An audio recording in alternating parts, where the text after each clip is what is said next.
The lawyers called him the doorman. Judges ignored him. Clients saw him as just another security guard. Until the day a fight broke out in the courtroom and everyone panicked, when the quiet man pulled out his Medal of Honor from his chest. Welcome to Silent Hero Stories. Before we continue with this powerful story, tell me in the comments what city you're watching from today, and if you believe the stories of silent heroes need to be heard, hit that subscribe button. These stories must not be forgotten. Frank Williams left his house every morning at 7:15 a.m., from a small apartment in an old Honda Civic to the Dallas County Courthouse. The same routine for 30 years, never changing. He'd enter the building at 7:30. "Morning, Carlos," he'd say to the janitor. "Morning, Maria," he'd say to the secretary. Then he'd go straight to the security desk and begin his shift. "Good morning. ID, please. Could you put your bag through the metal detector? Thank you. Have a good day." Always the same sentences, always the same polite tone. 200, 300 people passed by him daily. He never treated anyone differently, maintaining the same distant courtesy with everyone. Frank was 68 years old, but didn't show his age. Gray hair, 5'9" tall, fit body. His uniform was always clean and pressed. His shoes were polished every morning. His ID badge was always properly placed, perfect order. Dallas County Courthouse was a large building. 4 floors, 12 courtrooms, hundreds of employees. Thousands of people entered and exited daily, and Frank watched them all. He knew every face, understood every habit. Everyone working at the courthouse knew him, but nobody really talked to him. Lawyers would pass hurriedly. "Morning, Frank," they'd say, show their ID cards, and quickly pass through. Some called him the doorman. Judges were even more distant. They'd pass by as if Frank were invisible. Not once had anyone asked, "How are you, Frank?" He was just a security guard, not one of the courthouse's important people. Clients never noticed Frank at all. To them he was just the man at the metal detector. An ordinary guard doing ID checks. Sometimes they didn't even know his name. Frank's desk was very simple. Metal detector machine, security logbook, black pen, plastic water bottle. Nothing else. No personal photos, no family, children or grandchildren, no decorations, as if he had no personal life at all. But a careful observer could notice different things about Frank. His posture was very straight. His shoulders were perfectly aligned. His walk was measured and rhythmic, and his eyes always scanning the environment, checking every detail. He looked like someone with military training. Frank's hands were also interesting. These weren't security guard hands. There were very hard calluses. But these weren't gun calluses. They were something different. Maybe from operating heavy vehicles. Or maybe something else. The courthouse staff knew nothing about Frank's background. His HR file contained very little information. Frank Williams started work at age 38. Previous employer, private security company. References, excellent. Sick days used, none. Disciplinary actions, none. In 30 years, Frank had never been late, never left early, never used sick leave, never taken vacation, never received a complaint. Perfect employee, but also invisible man. During lunch break, Frank always did the same thing. He'd take out a sandwich from his bag and eat quietly. He'd read books, usually history books, especially military history. Nobody had wondered why. At 5 p.m. there was shift change. The night guard would come. Frank would go home. "Good evening," he'd say, and quietly leave. Nobody knew where he went or what he did at home. Frank had no social life, no friends, never met with anyone, never visited anyone. He lived alone, worked alone, and seemed like he'd retire alone. But beneath this appearance was a great secret. Frank Williams wasn't just a security guard. He was much more than that. But nobody knew this.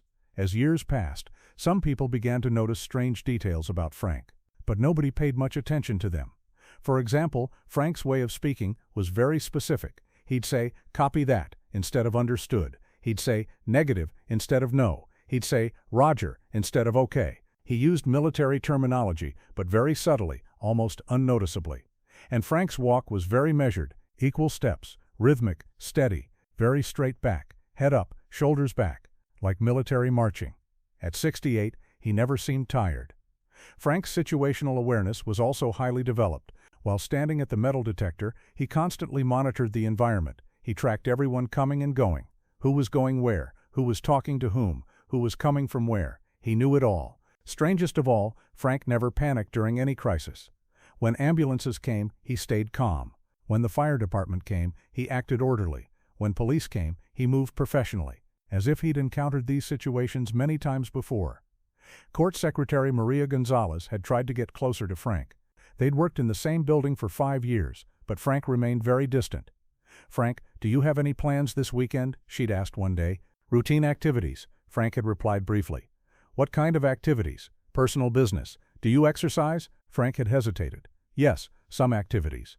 "What kind of sports?" "Physical conditioning exercises." Maria had tried to learn more details. "Gym, running, various exercises."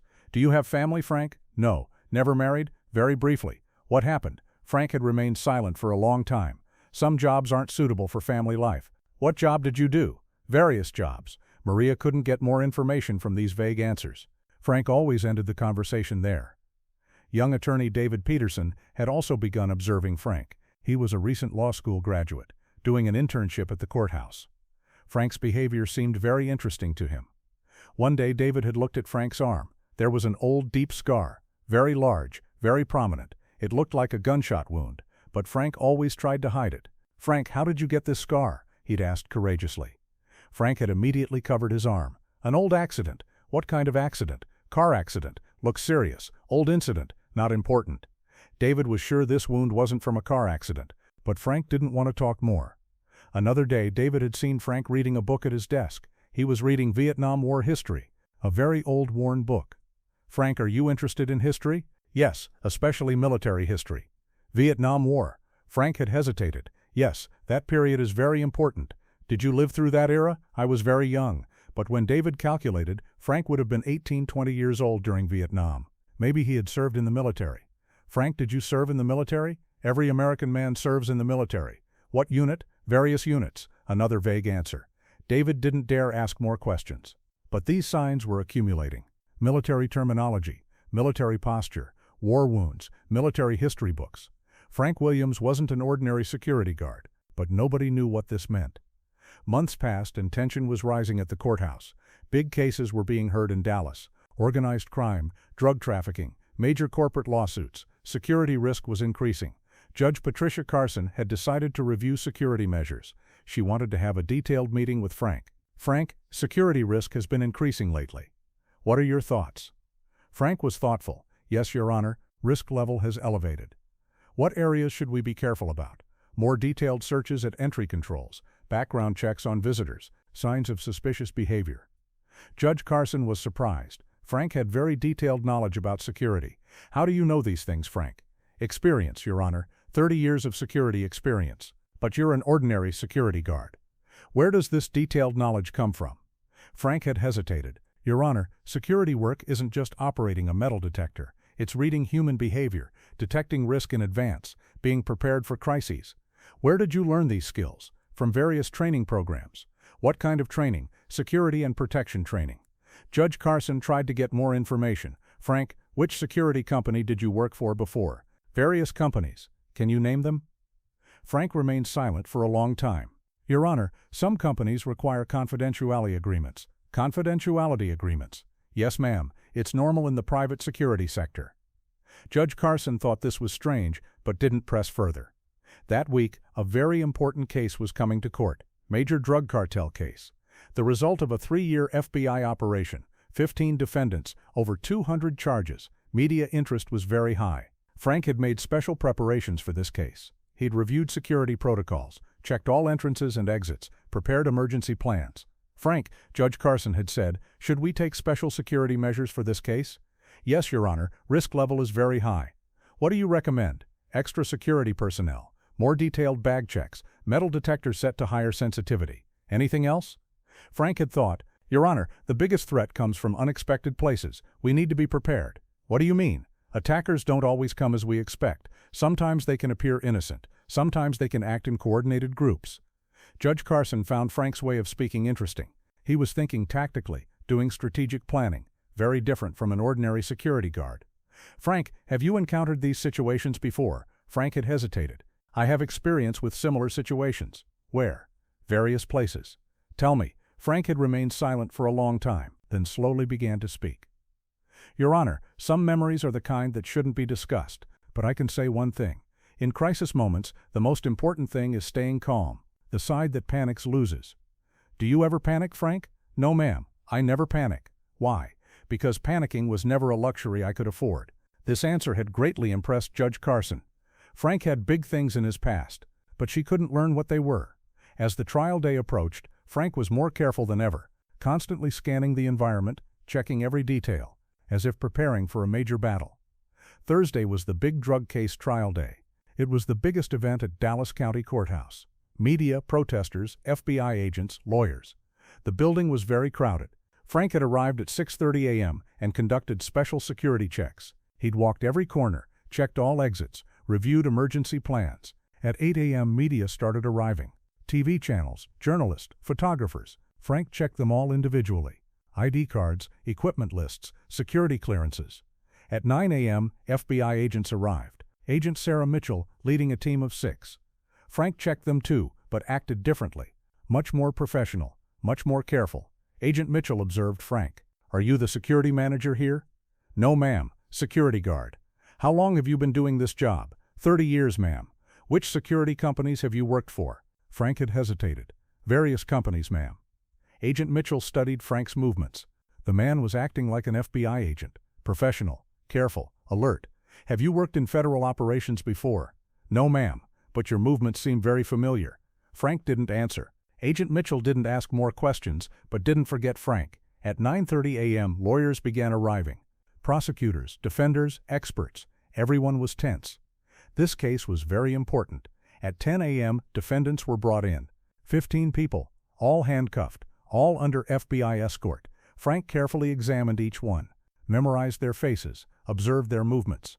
Maria approached Frank. "Frank, you look very tense. Risk level is high, Maria. We need to be careful." "What kind of risk?" "In these types of cases, anything can happen. Escape attempts, attacks, threats.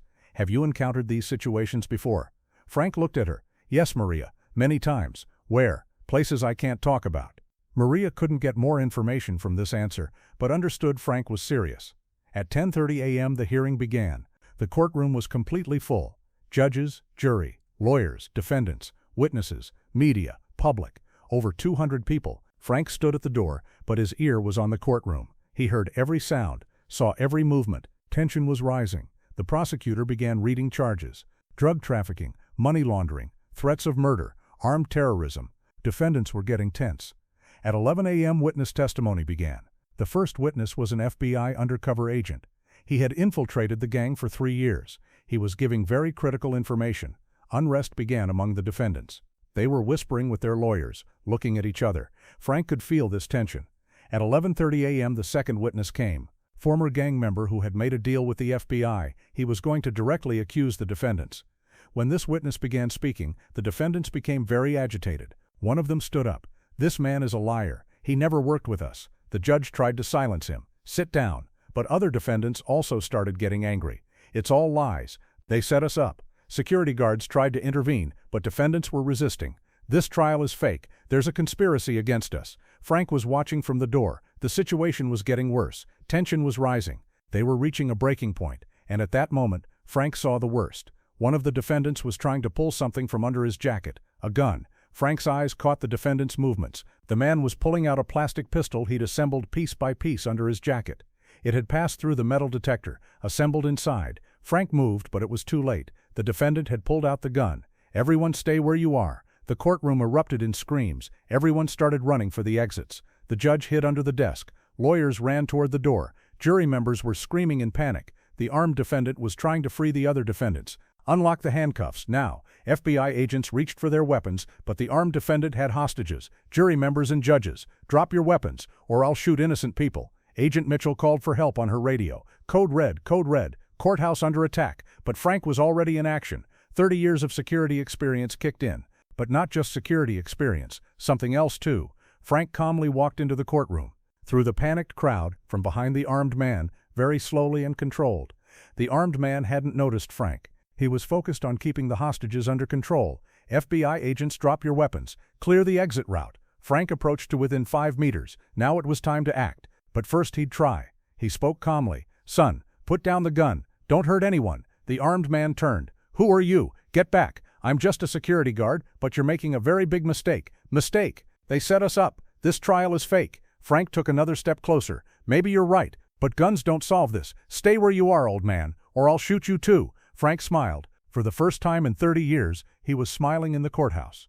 "Son, you don't know who I am. Who are you?" And at that moment, Frank unzipped his security uniform shirt.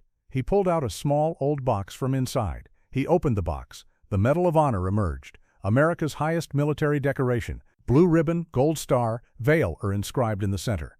The nation's most precious medal. Everyone in the courtroom froze. FBI agents were surprised. Lawyers couldn't believe it. Judges stared with open mouths. Frank pinned the Medal of Honor to his chest. He was no longer an ordinary security guard. He was now one of America's most honored soldiers. My name is Sergeant First Class Frank Williams. I earned this medal in Afghanistan while saving 47 of my soldiers. His voice had changed. No longer the timid security guard voice, but a war commander's voice. Now you're going to put down that gun, because I fought over 200 enemies in war, and they were all better equipped than you. The armed man had lost his composure. He couldn't believe this old man was a Medal of Honor recipient. You're a real war hero, yes, and now you're going to choose between two options. Either you'll drop the gun and surrender, or you'll fight me. Frank continued approaching. With each step he looked stronger, more authoritative. But know this, if you choose to fight, this courtroom will be your grave. The armed man began trembling. The power of the Medal of Honor had completely shaken him. This old man wasn't an ordinary security guard. This was a real war legend. How are you working as a security guard here? Frank answered calmly. Because real warriors continue to serve even after the war ends. But you're a Medal of Honor recipient. Yes, and this medal taught me that you risk everything for what you want to protect. Frank was now 2 meters away. The armed man's pistol was pointed at him, but Frank wasn't afraid at all. Son, I saved 47 soldiers alone in a 16-hour firefight in Afghanistan. I took 6 bullets but didn't give up. Do you think this can stop me? The armed man's eyes filled with tears. I'm not a bad person, I just want justice. I know, son, you're not a bad person, you just went down the wrong path. Frank took another step closer. Look, I fought in wars for 20 years. I faced thousands of people, and you know what I learned? The real enemy is fear. You're afraid. Of course I'm afraid. My life is ruined. No, son, your life is still in your hands. If you drop this gun, we can fix everything. FBI agents were watching from a distance. Agent Mitchell had realized who Frank was. The Medal of Honor was only given to the greatest heroes. Williams, she whispered. Sergeant Frank Williams, 2003 Afghanistan hero. I'd read his file. Frank was now right next to the armed man. Son, I've never lost anyone yet. You won't be the first. How can you be sure? Because I'm giving you my word, and a Medal of Honor recipient never breaks his word. The armed man had broken down. In 30 years, nobody had given Frank this much trust. What should I do? You'll slowly put the gun on the ground. Then hands up, get on your knees. Then you'll come with me. What happens next? Next we'll see the true face of justice. But first we need to live.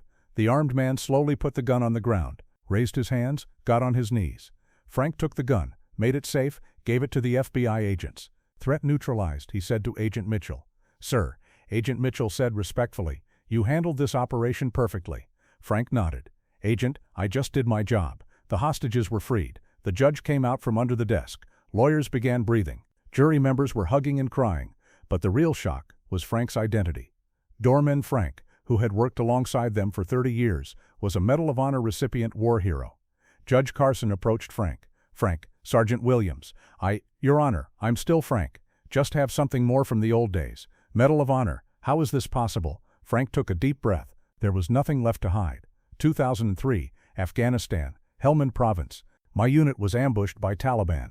47 soldiers were surrounded. They were all going to die. What did you do? I went alone, fought for 16 hours straight, saved them all one by one. Alone? Yes, ma'am. Fought 200+ enemies. Took 6 bullets, 3 shrapnel pieces, but I brought all 47 of my soldiers home.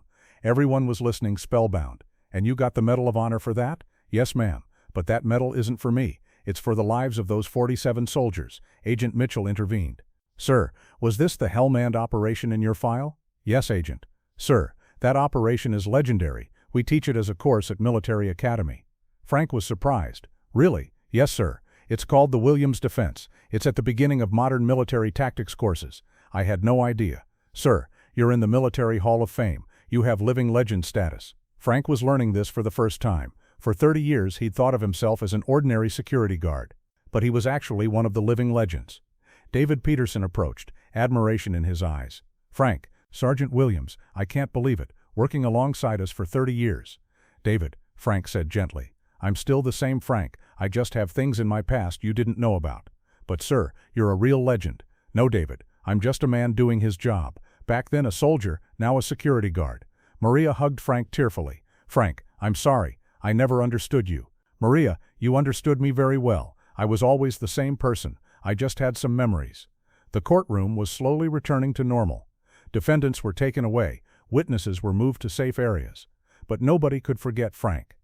That evening, as Frank went home, he knew his life would change. He wouldn't stay hidden anymore. But this didn't scare him, because he had never run away. The next day when Frank came to work, everything had changed. The story had hit all media. Headlines read, "Medal of Honor, recipient worked as security guard for 30 years."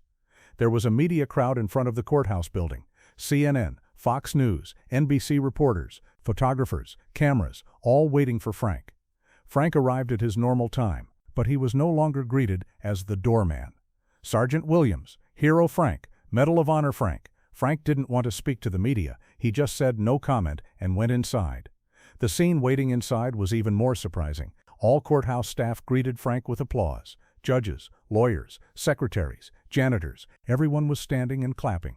Frank didn't want this attention. He lowered his head, tried to get to his desk, but Judge Carson stopped him. "Frank, wait. Your Honor, I just want to do my job. Frank, you're not just a security guard anymore. You're the honor of this courthouse." "Your Honor, I'm still the same Frank." "No, Frank, you're Sergeant Frank Williams, Medal of Honor recipient, America's most honored soldier." That day, Frank received dozens of offers. CNN interview, 60 Minutes documentary, book writing offers, Hollywood film rights, motivational speaking, all offering six-figure sums. But Frank politely declined them all. David Peterson approached him. "Frank, why don't you accept these offers? You could be comfortable for life." "David, I don't do this job for money." "Why do you do it?" "Because this is my duty. I've been working here for justice for 30 years. This will continue." "But you're a hero soldier. Everyone knows you now."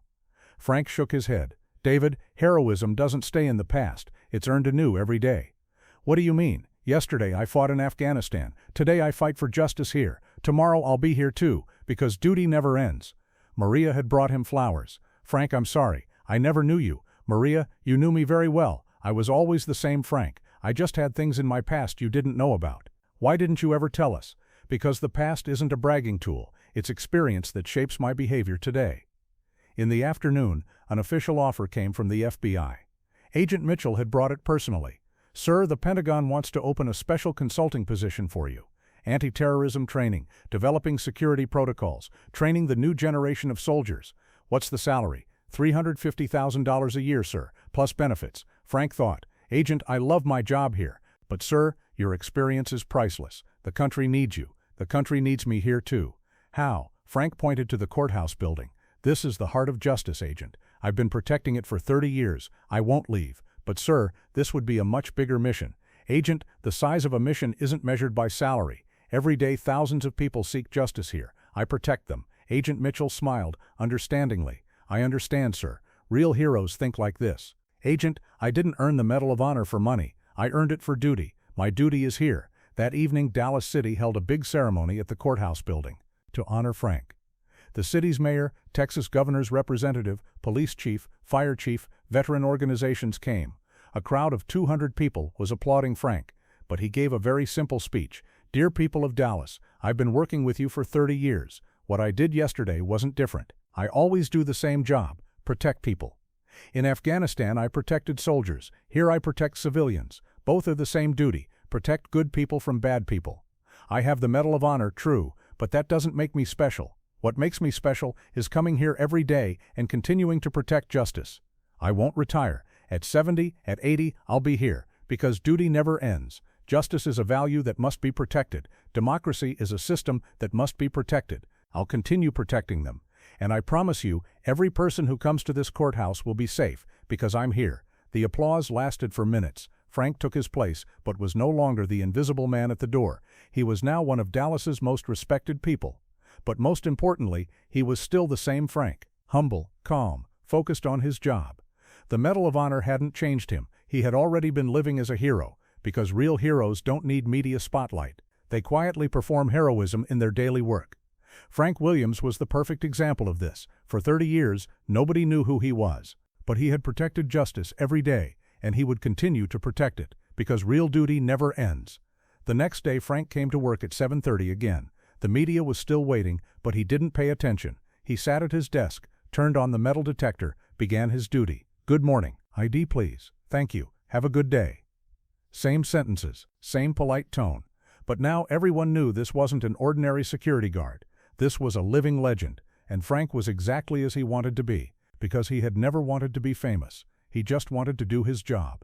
Now, do you know someone like this? Someone who appears ordinary, but has an extraordinary past? Write their names in the comments. Share their stories. At Silent Heroes Stories, we won't forget these silent protectors. If this video touched you, subscribe and share. These stories must live on. See you in the next video. And remember, if you see a security guard, maybe he's a hidden hero.